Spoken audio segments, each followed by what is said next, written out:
Hello students, welcome to my biology class the इरूडाइट।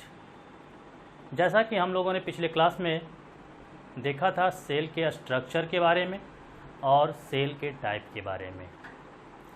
Cell के structure के दौरान हमने आपको बताया था कि सेल के चारों तरफ से प्रोटेक्टिव लेयर होता है मौजूद, और उस प्रोटेक्टिव लेयर में हम दो स्ट्रक्चर को दिखलाए थे, एक सेल वॉल और दूसरा प्लाज्मा मेम्ब्रेन। तो आज के वीडियो में हम उसी सेल वॉल से शुरू करेंगे, यानी कि सेल के स्ट्रक्चर में जो जो कंपोनेंट्स हम लोगों ने देखा वो सारे कंपोनेंट्स को इंडिविजुअली डिस्कस करेंगे। तो आज के वीडियो में शुरू करते हैं सेल वॉल।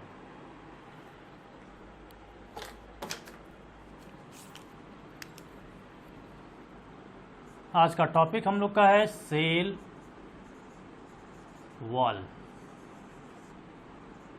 सेल वॉल सबसे पहले देखा किसके द्वारा गया था? तो cell wall was first seen by Robert Hooke. जब सेल के डिस्कवरी के बारे में बताए थे तो वहां पे दिखलाए थे कि सेल जो था सबसे पहले खोजा गया था रॉबर्ट हुक के द्वारा, और रॉबर्ट हुक ने नॉन लिविंग सेल का खोज किया था। जहां इसका मतलब कि रॉबर्ट हुक जो सेल देखे वो सेल क्या देखे थे? तो सिर्फ सेल का आउटर लेयर को देखे थे, उसके कंपार्टमेंट को देखा था, यानी कि ये लेयर बस उनको नजर आया था, और ये लेयर क्या था? सेल वॉल का। इसका मतलब cell wall was first seen by Robert Hooke. Cell wall Robert Hooke ने देखा। अब हम लोग आगे चलते हैं, आखिर ये सेल वॉल है क्या? तो सेल वॉल जो है यह एक प्रोटेक्टिव लेयर है। कैसा प्रोटेक्टिव लेयर है? तो यह रिजिड आउटर प्रोटेक्टिव लेयर है। किसका? तो प्लांट सेल का, बैक्टीरियल सेल का, फंगल सेल का और एल्गल सेल का। यानी कि यह एनिमल सेल में सेल वॉल नहीं होता है। तो हम सेल वॉल के बारे में लिख सकते हैं, इट इज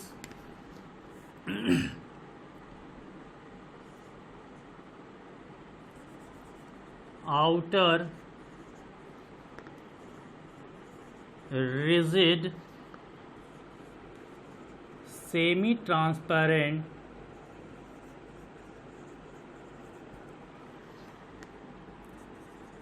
लेयर। क्या कह रहा है कि it is outer rigid semi transparent layer of plant cell, some bacterial cell,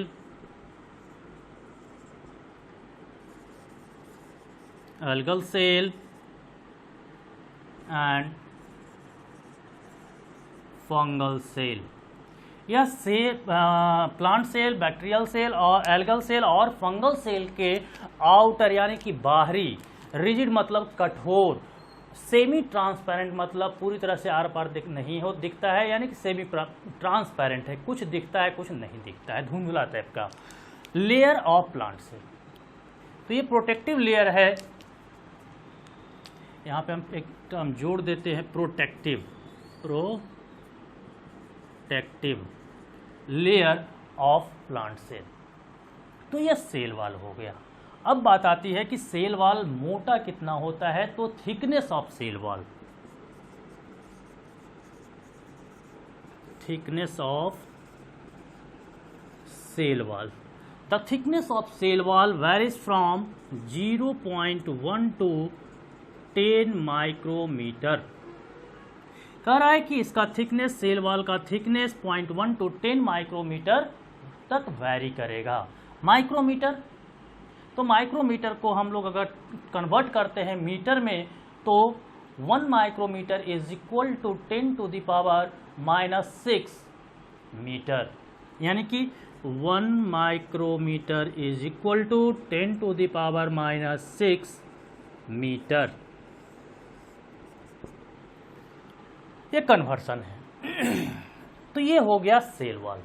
अब कह रहा है कि ये सेल वॉल जो है क्या अलग अलग लेयर में होता है या एक सेल वॉल बस एक पतला सा लेयर कोई है?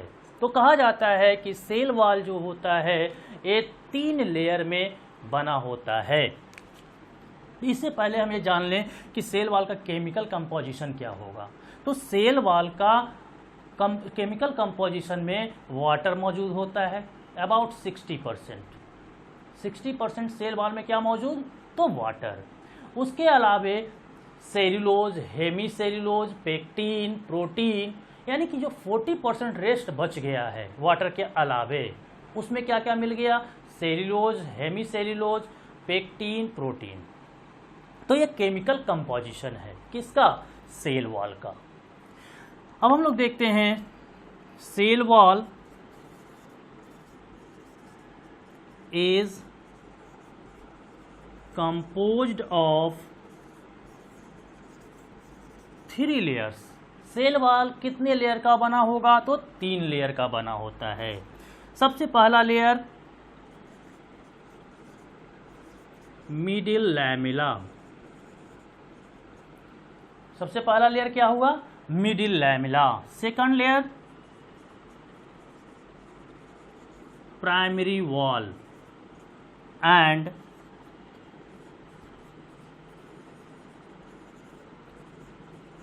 Secondary wall. ये 3 लेयर का होता है कौन, सेल वॉल। तो cell wall is composed of 3 layers. First is middle lamella, second is primary wall and third is secondary wall. अब इसके बाद हम लोग चलते हैं कि आखिर जो सेल वॉल में 3 लेयर होता है वो कैसे अरेंज्ड होता है। तो उस चीज़ को समझा जाए एक स्ट्रक्चर के माध्यम से।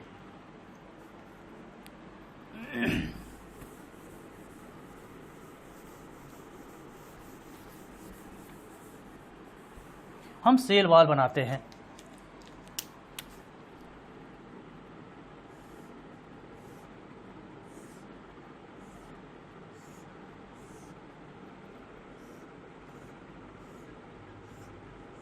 ये देखा जाए 2 सेल दिख रहा होगा आपको, एक सेल दूसरा सेल।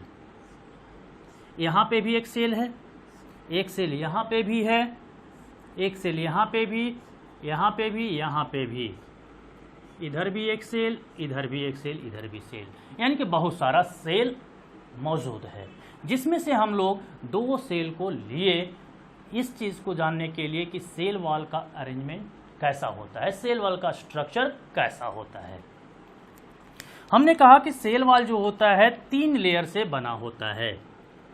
कितने लेयर से, तो 3 लेयर से।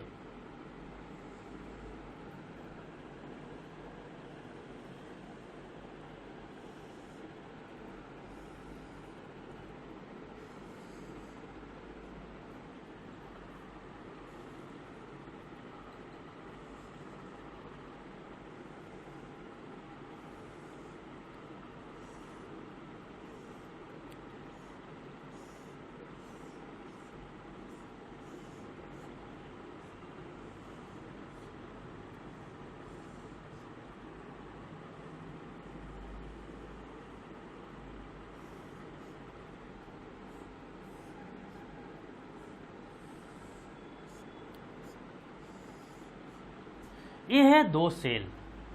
अब दोनों सेल के बीच में ये वॉल दिख रहा है, ये सब क्या है, वॉल। ये वॉल इस सेल का, इधर से ये वॉल इस सेल का। अब यहाँ पे ध्यान देंगे, हमने आपको कहा कि cell wall is composed of 3 layers. First layer is middle lamella and middle lamella is cementing layer between 2 adjacent cells. कह रहा है कि मिडिल लैमेला जो होगा 2 अगल बगल वाले सेल के लिए एक सीमेंटिंग लेयर का काम करता है। तो यहाँ पे भी इस स्ट्रक्चर में भी आपको एक ब्लैक कलर का लाइनिंग दिख रहा होगा। ये ब्लैक कलर का लाइन इसके लिए और इसके लिए, दोनों के लिए कॉमन दिख रहा होगा। इसे हम लोग कहते हैं मिडिल लैमेला।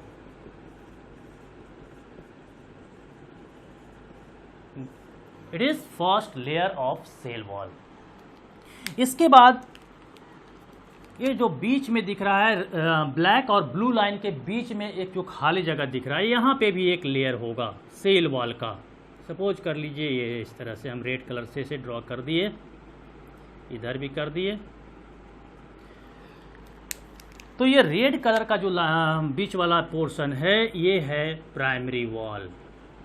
प्राइमरी वॉल, यानी कि दूसरा लेयर, यानी कि मिडिल लैमेला के जस्ट नीचे में एक और लेयर होता है जिसे हम लोग कहते हैं प्राइमरी वॉल। प्राइमरी वॉल के बाद तीसरा लेयर आता है जो ब्लू कलर का दिख रहा है, यानी कि सबसे नीचे वाला लेयर। सबसे ऊपर प्राइमरी वॉल, उसके नीचे सबसे ऊपर मिडिल लैमेला, उसके नीचे प्राइमरी वॉल और उसके नीचे सेकेंडरी वॉल। ये ब्लू लाइन जो दिख रहा है ये है सेकेंडरी वॉल।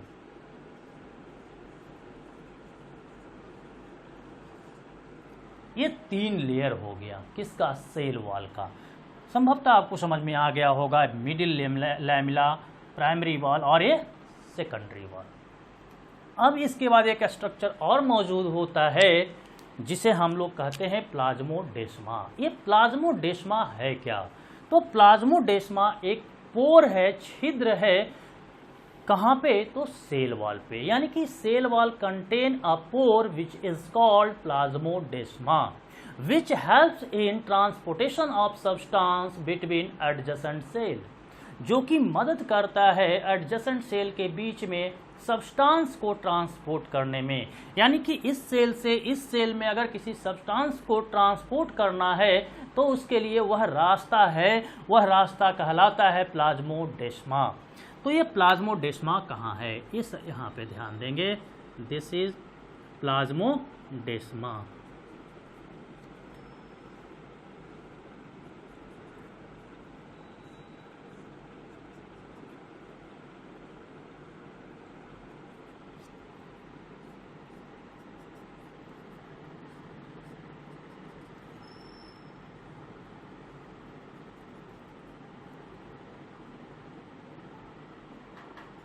ये है प्लाज्मोडेस्मा, यानी कि हर सेल के बीच में, यानी हर 2 सेल के बीच में एक चैनल है, एक पोर है, छिद्र है, जो दोनों सेल के बीच में कम्युनिकेशन एस्टैब्लिश करता है।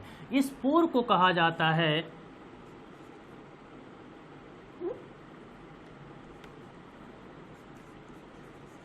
प्लाज्मोडेस्मा।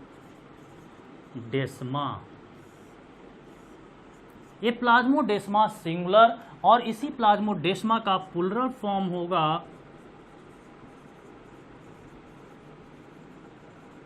प्लाज्मोडेस्माटा। एक पोर को प्लाज्मोडेस्मा और ये सारे सेल को कंबाइंडली हम लोग कह सकते हैं प्लाज्मोडेस्माटा। तो इस सेल वॉल पे हम लोगों ने 4 स्ट्रक्चर देखा, middle lamella, primary wall, secondary wall और प्लाज्मोडेस्माटा। अब इसके आगे हम लोग एक एक करके हर कंपोनेंट के बारे में इंडिविजुअली स्टडी करेंगे। तो सबसे पहले शुरू करते हैं मिडिल लैमेला से।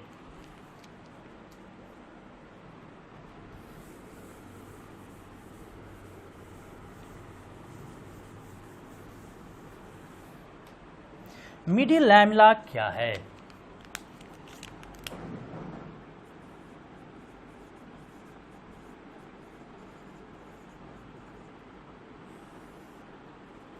मिडिल लैमेला, जैसा कि हम लोगों ने देखा अभी जैसे इससे पहले कि सेल वॉल का थिकनेस वैरी करता है 0.1 to 10 माइक्रोमीटर, यानी कि 0.1 से 10 माइक्रोमीटर थिकनेस वैरी कर सकता है। अब उस थिकनेस में ये मिडिल लैमेला कितना थिक होता है, यानी कि सेल वॉल का जो एक कंपोनेंट है मिडिल लैमेला, ये कितना थिक होता है। तो कह रहा है कि मिडिल लैमेला इज वेरी थीन, बहुत ही पतला होता है।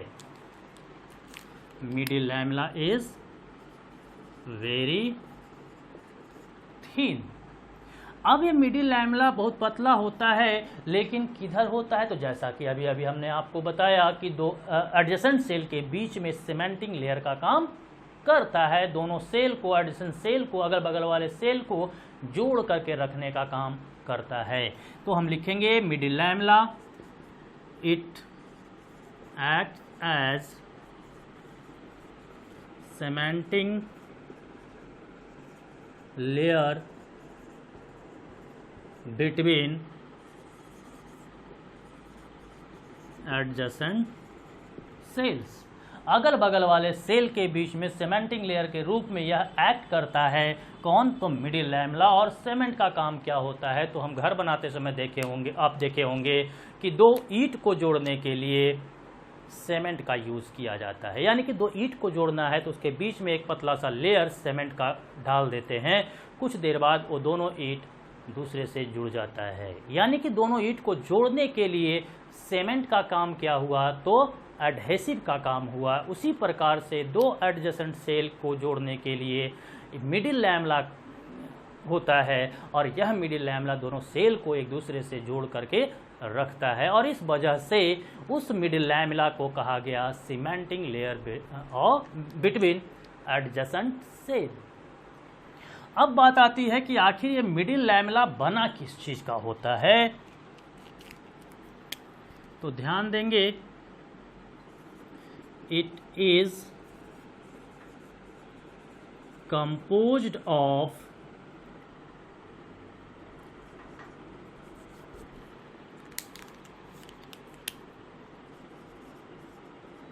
कैल्शियम और मैग्नीशियम पेक्टेट।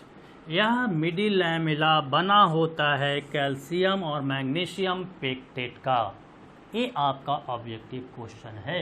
क्वेश्चन पूछा जाएगा middle lamella is composed of, और 4 ऑप्शन नीचे में होगा, उसमें से आपको ढूंढना होगा ए वाला ऑप्शन, यानी कि कैल्शियम और मैग्नीशियम पेक्टेट। इससे दूसरे तरह से इसी को तोड़ मरोड़ कर फिर से क्वेश्चन किया जाता है कि मिडिल लैमेला में निम्नलिखित में से कौन सा कंपोनेंट जो है, कौन सा केमिकल मॉलिक्यूल जो है वह सबसे ज़्यादा अमाउंट में होता है। या आपसे पूछता है which of the following chemical molecule is chief element of middle lamella. Middle lamella का चीफ एलिमेंट कौन है निम्नलिखित में से? तो ध्यान देंगे इधर, यहाँ पे हमने कहा कि जो मिडिल लैमेला है बना हुआ है कैल्शियम और मैग्नीशियम पेक्टेट से। इसका मतलब कि यहाँ पे मौजूद होगा पेक्टीन और कैल्शियम। पेक्टीन जो है हेट्रोपॉलीसेक्राइड होता है।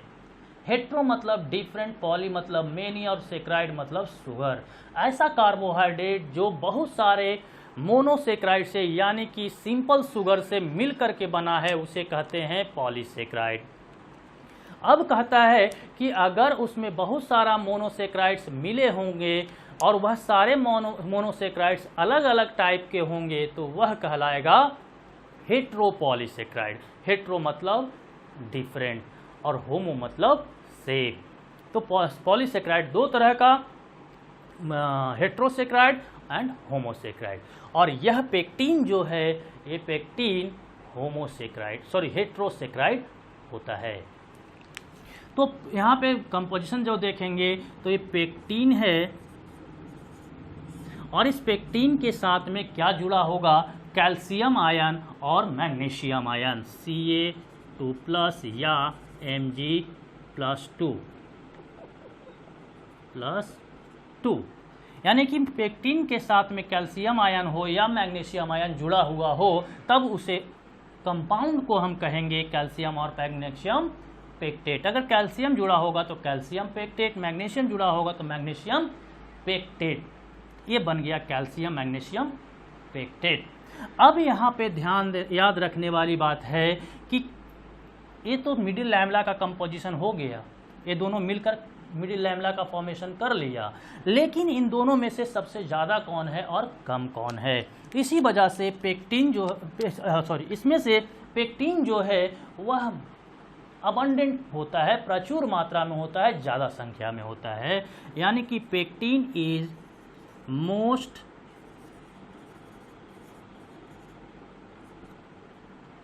abundant component या part of middle lamella, while calcium and or magnesium ions are chief element। तो चीफ एलिमेंट क्यों कहा गया इसे? तो आप इस तरह से समझेंगे, अगर आपके घर में कोई फंक्शन, पार्टी फंक्शन होता है तो उस पार्टी फंक्शन में एक मुख्य अतिथि होते हैं जिसे हम लोग कहते हैं चीफ गेस्ट। क्या जो भी गेस्ट आते हैं क्या वो सारे के सारे चीफ गेस्ट होते हैं? जी नहीं, वो सारे के सारे चीफ गेस्ट नहीं होते हैं, उनमें से कोई एक ही चीफ गेस्ट होते हैं। जैसे कि आप देख सकते हैं बिहार के विधानसभा में बहुत सारे मंत्रीगण बैठे हुए हैं, उसमें से एक मुख्य अतिथि है, मुख्य मिनिस्टर हैं जिसे हम लोग कहते हैं चीफ मिनिस्टर। क्या सारे के सारे चीफ मिनिस्टर ही हैं? सारे मिनिस्टर चीफ मिनिस्टर होते हैं? तो नहीं। अब ध्यान देंगे, चीफ मिनिस्टर की संख्या ज़्यादा होती है कि मिनिस्टर लोगों की संख्या ज़्यादा होती है? तो ज़्यादा मिनिस्टर होते हैं, उन सब में से एक मुख्य मंत्री होता है, चीफ मिनिस्टर होता है, यानी कि जिसकी अमाउंट कम होता है लेकिन इम्पॉर्टेंट होता है, आवश्यक होता है, वह एलिमेंट कहलाता है चीफ एलिमेंट।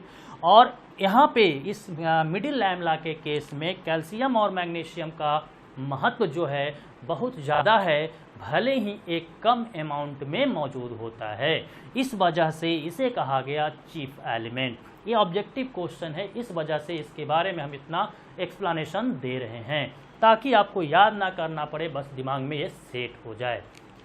लोग कहते हैं कि बायोलॉजी रटो रटो, बायोलॉजी रटने वाला सब्जेक्ट है, लेकिन आप ऐसा नहीं सोचेंगे क्योंकि आप बायोलॉजी पढ़ रहे हैं।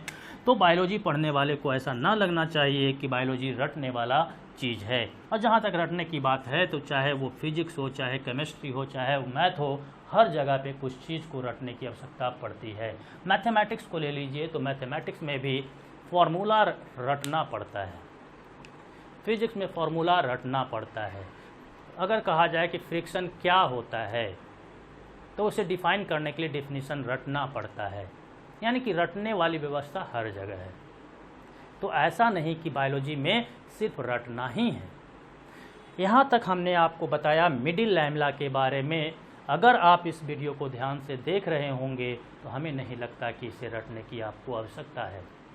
अब जहाँ तक नाम की बात है तो वो तो हर लोगों को रटना पड़ता है। आप अपने मित्र को ले लीजिए, आप नए मित्रता किसी से होती है तो बहुत दिन तक उसका नाम कंफ्यूज रहते हैं कि राम नाम था या श्याम नाम था। धीरे धीरे उसके नाम को हम रट जाते हैं और 10 साल बाद भी मिलते हैं तो उसका नाम याद आ जाता है, यानी कि रटना ही पड़ता है। तो यहाँ पे भी नाम याद करना पड़ेगा। चलिए खैर, अब मिडिल लैमेला के बाद हम लोग चलते हैं प्राइमरी वॉल पे।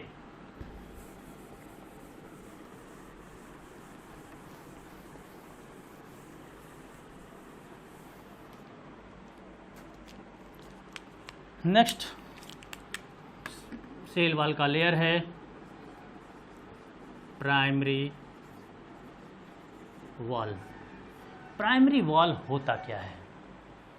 तो प्राइमरी वॉल जो होता है, कहता है कि primary wall is about 0.1 to 3 micrometre thick. ये प्राइमरी वॉल जो होता है लगभग 0.1 to 3 माइक्रोमीटर थिक होता है। प्राइमरी वॉल मौजूद कहाँ होता है? तो it is present below the middle lamella. कह रहा है कि प्राइमरी वॉल मौजूद होता है मिडिल लैमेला के नीचे में। अब नेक्स्ट बात यहाँ पे समझेंगे कि ये प्राइमरी वॉल का फॉर्मेशन यानी कि इसका ग्रोथ कैसे होता है, इस प्राइमरी वॉल में डेवलपमेंट कैसे होता है। तो जिस प्रोसेस के द्वारा इसमें ग्रोथ होता है उस प्रोसेस को कहा जाता है इंटूससेप्शन, यानी कि इट ग्रो बाय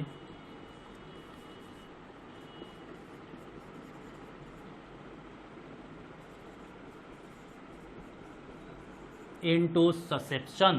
ये टर्म है, इस टर्म को याद रखेंगे, याद करना पड़ेगा। इंटूससेप्शन का मतलब क्या होता है? ये क्वेश्चन भी कर सकता है कि प्राइमरी वॉल का ग्रोथ निम्नलिखित में से किस प्रोसेस के द्वारा होता है? ऑप्शन में होगा intussusception, accretion, both A and B, none of this. तो याद रखना होगा कि प्राइमरी से वॉल का ग्रोथ जो होता है इंटूससेप्शनली होता है। अब बात आती है कि इनटू ससेप्शनली, हमने याद कर लिया कि इनटू ससेप्शन के द्वारा प्राइमरी वॉल का ग्रोथ होता है, लेकिन इनटू ससेप्शन का मतलब क्या हुआ? तो इनटू ससेप्शन का मतलब हुआ कि addition of substance within the existing wall, यानी कि जो वॉल पहले से मौजूद है उसी वॉल के अंदर में अगर किसी सब्सटेंस का एडिशन होता जाता है तब उसे हम लोग कहते हैं इनटू ससेप्शन। घर में तकिया होगा, पिल्लो होगा, वहाँ पे ध्यान दीजिएगा उसमें रुई भरा रहता है, कॉटन भरा रहता है। अब पिल्लो जो है थोड़ा सा पतला हो गया है, हम क्या किए कि उसी पिल्लो को खोल करके फिर से ऊपर से रुई डाल दिए, वो पिल्लो फिर से मोटा हो गया।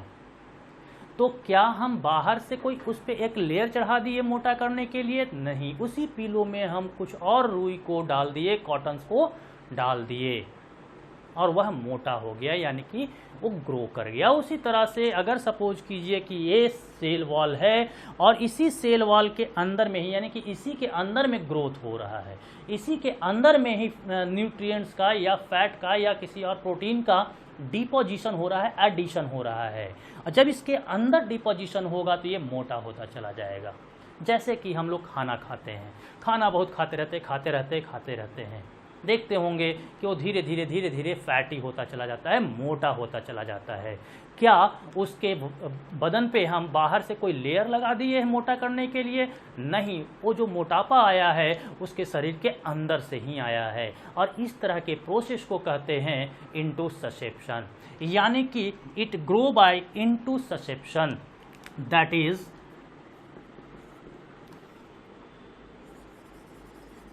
एडिशन of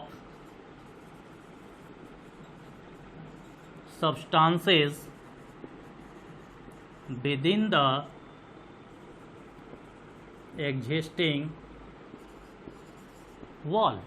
कह रहा है कि प्राइमरी वॉल इनटू ससेप्शनली ग्रो करेगा, और इनटू ससेप्शनली ग्रो करने का मतलब कि एडिशन होगा सब्सटेंस का, किसमें? तो with in the existing wall, यानी कि जो वॉल मौजूद है, यानी कि प्राइमरी वॉल जो बना है उसी प्राइमरी वॉल के अंदर में सब्सटेंस का एडिशन होगा और वह ग्रो करता चला जाएगा। अब इसके बाद आते हैं नेक्स्ट पॉइंट पे कि यह प्राइमरी वॉल जो है बना किस चीज़ का है। तो primary wall is composed of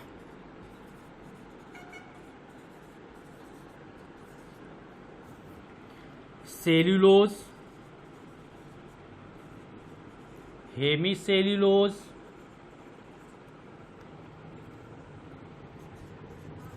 pectin and protein.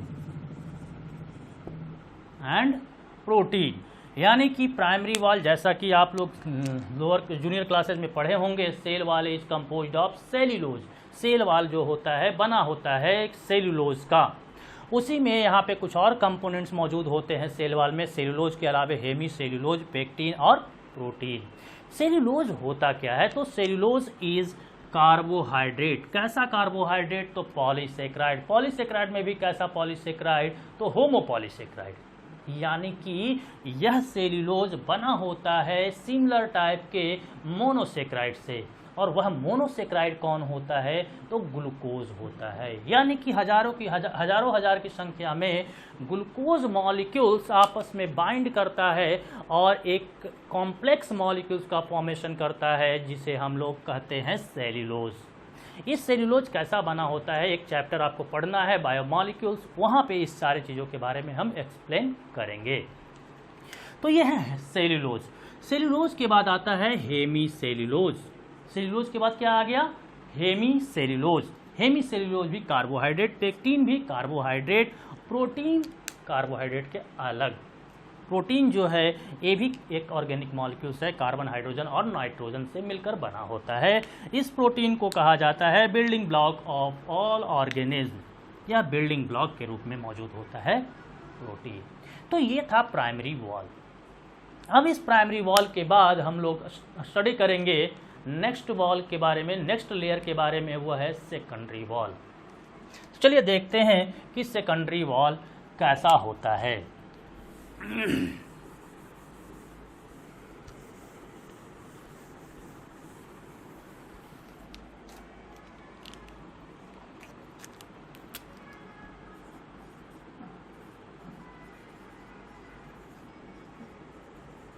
Secondary wall को कहा जाता है कि it is about 3 to 10 micrometre thick. It is 3 to 10 micrometre thick. अब यह सेकेंडरी वॉल कहाँ मौजूद होता है? तो secondary wall present below the primary wall. Primary wall के नीचे में सेकेंडरी वॉल, मिडिल लैमेला के नीचे प्राइमरी वॉल, प्राइमरी वॉल के नीचे सेकेंडरी वॉल। और यह सेकेंडरी वॉल क्या हर प्लांट सेल में मौजूद होगा? तो कहता है कि नहीं, ये सेकेंडरी वॉल जो है it is only present in mature plant cell. यानी कि मैच्योर प्लांट सेल जो होगा उसी में सेकेंडरी वॉल होगा, यानी कि यंग प्लांट सेल होगा, वहाँ पे यह सेकेंडरी वॉल एब्सेंट होगा, अनुपस्थित होगा। ये क्वेश्चन पूछता है, इसे याद रखिएगा। Secondary wall mature plant cell में पाया जाता है। अब आगे हम लोग देखेंगे कि ये सेकेंडरी वॉल का ग्रोथ कैसे होता है। पिछले हम टॉपिक में देखे, पिछले सेल वॉल में देखे, यानी कि प्राइमरी वॉल में देखे कि प्राइमरी वॉल का ग्रोथ इनटू ससेप्शनली हो रहा है, तो क्या इसका भी ग्रोथ इनटू ससेप्शनली ही होगा? तो नहीं, सेकेंडरी वॉल का ग्रोथ जो होता है वह एक्रीशन के द्वारा होता है। It grow bye accretion. Into susception के द्वारा प्राइमरी वॉल बना, जहाँ पे हम लोगों ने देखा कि एडिशन हुआ सब्सटेंस का एग्जिस्टिंग वॉल के अंदर में। लेकिन यहाँ पे कुछ मामला अपोजिट हो जाता है। अपोजिट क्या होगा? तो यहाँ पे कह रहा है कि एक्रीशन के द्वारा सेकेंडरी वॉल का ग्रोथ होता है। अब एक्रीशन होता क्या है? तो एक्रीशन कहता है deposition of substance over the existing wall. Into susception में कहा गया था विदिन द एग्जिस्टिंग वॉल, यानी कि एग्जिस्टिंग वॉल के अंदर से ही डेवलपमेंट होता है, ग्रोथ होता है, एडिशन होता है सब्सटेंस का। लेकिन सेकेंडरी वॉल के केस में जो एडिशन होगा, डिपोजिशन होगा सब्सटेंस का, वह लेयर के ऊपर लेयर होगा, जो लेयर बना होगा उस लेयर के ऊपर में होगा। यानी जैसे ध्यान देंगे, घर में पेंट होता है दीवार का, अगर सपोज कीजिए कि इस साल हम पेंट वाइट कलर से करवाए हैं, अगले साल ग्रीन कलर से करवा दें, उसके अगले साल ब्लू कलर से करवा दें, तो आपके दीवार पे ये तीनों कलर मौजूद होगा, लेयर बाय लेयर। जब उसे कबाड़ेंगे, उखाड़ेंगे, तो देखिएगा कि पहला लेयर कपड़ा निकला जो है वह ब्लू कलर का, उसके अंदर ग्रीन कलर का लेयर नज़र आएगा। उसे भी अगर कबाड़ कर फेंकते हैं, हटाते हैं, तो उसके अंदर वाइट कलर का लेयर निकलेगा। इसी प्रोसेस को कहा जाता है एक्रीशन। यानी कि वॉल पेंट जो होता है किसके द्वारा, किस तरह से प्रोसेस में? तो एक्रीशन के मदद से, यानी कि लेयर बाय लेयर चढ़ता चला जाता है। जितना बार लेयर चढ़ाएंगे उतना लेयर उस पर चढ़ जाता है। तो एक्रीशन वही होता है। यानी कि हम एक्रीशन में लिख सकते हैं कि it grow bye accretion, that is deposition of substance या substances over the existing wall। Existing wall के ऊपर में डिपोजिशन होगा सब्सटेंस का, और यह प्रोसेस कहलाएगा एक्रीशन। ये प्रोसेस कहलाएगा एक्रीशन, और इस प्रोसेस के द्वारा सेकेंडरी वॉल का ग्रोथ होता है। यानी कि यहाँ पे स्ट्रक्चर एक ड्रॉ हम करेंगे। सेकेंडरी वॉल का फॉर्मेशन डेवलपमेंट हुआ। इसमें सबसे पहले एक लेयर बना, पहला लेयर। इस लेयर के नीचे में क्या होगा? तो प्राइमरी वॉल होगा। प्राइमरी वॉल के जस्ट नीचे में क्या बना? एक लेयर ग्रो किया। इस लेयर को सेकेंडरी वॉल कहे, और यह सेकेंडरी वॉल का पहला लेयर है। इसके बाद फर्दर इस ग्रोथ हुआ इस सेकेंडरी वॉल में। सेकेंडरी वॉल में फर्दर ग्रोथ होगा तो इस लेयर के ऊपर में एक और लेयर ग्रो कर जाएगा। ये देखा जाए, एक और लेयर ग्रो कर गया इस तरह से, एक लेयर, ये दूसरा लेयर। फर्दर ग्रोथ हुआ, फर्दर ग्रोथ के बाद फिर एक और लेयर, एक और लेयर। तो लेयर बाय लेयर आपको यहाँ पे दिख रहा होगा, सारा लेयर अलग अलग दिख रहा होगा, डिस्टिंक्ट कर सकते हैं हम लोग कि ये कितने लेयर का है। जनरली सेकेंडरी वॉल जो होता है 3 लेयर्स का होता है। ये पहला लेयर, इसे हम लोग कह दिए S1, इसे हम लोग क्या कहेंगे S1। दूसरा लेयर ब्लैक कलर वाला जो दिख रहा है ये हो गया S2, और तीसरा लेयर जो है ब्लू कलर का, इसे हम लोग कह दिए S3। S stands for secondary wall, secondary wall first, secondary wall second, secondary wall third. तो ये लेयर बाय लेयर दिख रहा है और इसी प्रोसेस को कहा गया एक्रीशन। इसका मतलब सेकेंडरी वॉल का डेवलपमेंट या ग्रोथ जो होता है एक्रीशन के द्वारा होता है। तो हम नेक्स्ट पॉइंट में लिख सकते हैं, it is up to 3 layers. यह कितने लेयर तक का हो सकता है? तो यह 3 लेयर का होता है, 3 लेयर तक होता है, यानी कि पहला, दूसरा, तीसरा। जैसे जैसे वो प्लांट सेल मैच्योर होता जाएगा वैसे वैसे सेकेंडरी वॉल का लेयर ग्रो करता जाएगा, चढ़ता चला जाएगा। और इसी से हम लोग ये भी पता कर सकते हैं कि यह सेल कितना पुराना है। जैसे जैसे ओल्ड होगा वैसे वैसे लेयर की संख्या बढ़ते चली जाएगी। यानी कि पेंट से हम घर के उम्र को पता कर सकते हैं। तो हर साल अलग अलग पेंट लगाया जा रहा है, तो जितना कलर का पेंट होगा इसका मतलब उतना साल का तो कम से कम होगा ही होगा, या सेम कलर का ही होगा तो सेम कलर वाला अलग अलग परत में निकलेगा। तो उससे हम पता कर सकते हैं कि कितने साल का है। उसी तरह से प्लांट सेल के उम्र को भी हम पता कर सकते हैं इस सेकेंडरी वॉल के लेयर से।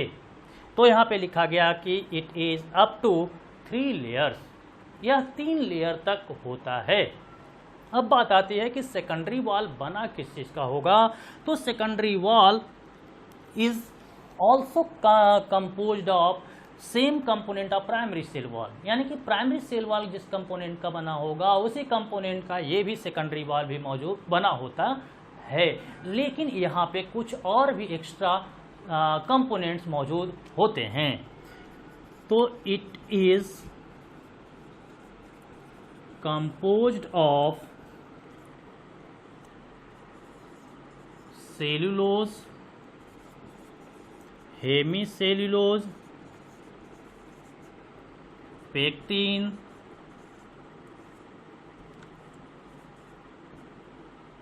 Protein, ETC। ETC में क्या क्या होगा तो हम इसके बाद दिखलाते हैं सेकेंडरी वॉल में और क्या क्या कौन कौन सा इम्पोर्टेंट कंपोनेंट होता है।